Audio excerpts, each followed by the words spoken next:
ఈ దేశంలో దళితుడికి ఆస్తి హక్కు లేదు.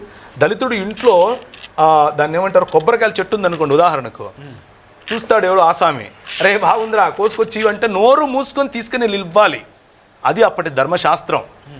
మా ఇంట్లో అరటిగలలు పండితే నీవి, మా ఇంట్లో కూతురు పుడితే నీకు, మా ఇంట్లో వంకాయలు పండితే నీకు.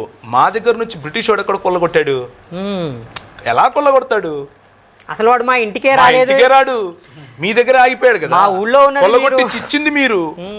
వాళ్ళ మీద పేరు పెడితే ఎట్లా? వాళ్ళు దోపుడుగాళ్లే, నేను ఒప్పుకుంటున్నాను. బ్రిటిష్ వాళ్ళు 100% దోచుకుపోయారు, కానీ దోచిచ్చింది మీరు. 25% 2% తీసుకొచ్చి ఇచ్చింది మీరు. మీ ఆస్తులు కాపాడుకోవడం కోసం, మీ అధికార దాహాన్ని కాపాడుకోవడం కోసం వాళ్లకు తొత్తులుగా మారింది మీరు. బ్రిటిష్ వాళ్ళ తొత్తులుగా మీరు పనిచేసింది మీరు. కాబట్టి డెవలప్మెంట్ లేదు. కాబట్టే డెవలప్మెంట్ అనేది మతానికి ముడిపెట్టకూడదు అని భాస్కర్ రాజు గారు చెప్పారేమో అన్నది నా అభిప్రాయం. మరి పెట్రోల్ ఇచ్చి ఎప్పుడు ఎక్కడ ఎలా దహిస్తారో చెప్తే నేను కూడా వస్తాను.